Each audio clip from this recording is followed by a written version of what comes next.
Now, in the case of Apple, almost everything was centered around the App Store, because the App Store is a place in which all in-app purchases result in a 30% cut for Apple, and where all apps that are approved to be in the App Store have to be approved by Apple. And there is a little bit of nuance involved in that, where there are accusations being cast that Apple treats competitive apps to its own in-house stock apps, that it treats them unfairly.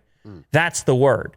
And I've actually got an article here relating to Telegram.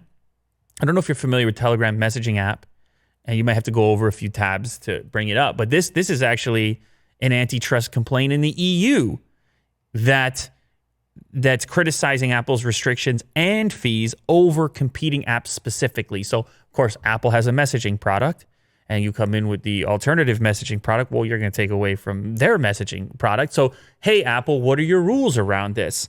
And should you be the only governing body over what can be published within the App Store? Now, Tim Cook, his defense, when we started the App Store, we had 500 apps. Today, we have 1.5 million, or whatever the number was, attempting to cast this image that they're approving everything that comes through the door. Well, they're not.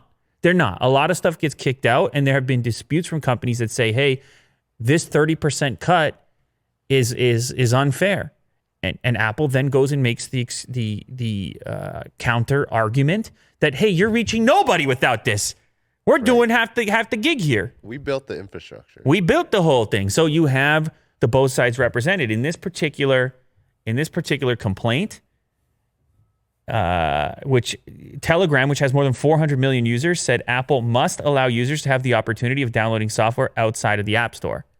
They want the ability for the App Store not to be the only way in which you install software on your smartphone. It's an interesting thought, isn't it, Will? Because if you look back at the older operating systems we used, the source of your software could be anywhere. Yeah, it was like the Wild West. You can download an application. Now, there are drawbacks to that. You can download some pretty nefarious stuff. Well, you can do that sometimes in the App Store as well when they miss something. But there was no cut. Microsoft didn't get a cut when you downloaded a .exe. But imagine if they did.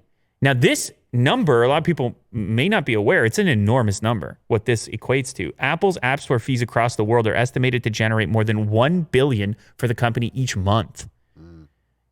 That's some big time numbers. Each month. I mean, that's not even hardware. That's just on the installed base. In its complaint, Telegram took issue with Apple's argument that the App Store Commission keeps it running. So Apple says, we need this App Store Commission. That's how we keep the App Store running. But then Telegram goes on to say in their complaint, well, no, we run this type of thing. We run servers and we have users, and they estimate that the running of the App Store probably costs somewhere in the neighborhood of tens of millions. So we're looking at some profit here, to be clear. Now, hey, that's up to Apple. They're out there competing themselves, but it's an interesting thought process. What should that number be? What is healthy for competition? And how should Apple treat competing software that shows up in the App Store? And where should they be held? Who can even get a word in? Who can say, outside of a specific court case where a company's successful enough to take them to court, where they've got the money to do so, who can say, hey, you denied my app and there's nothing wrong with my app. You just didn't like it because, and they can do that, right? Of course they can. They're a private company. So that's most of what Apple is being accused of has to do with the App Store, not the hardware business.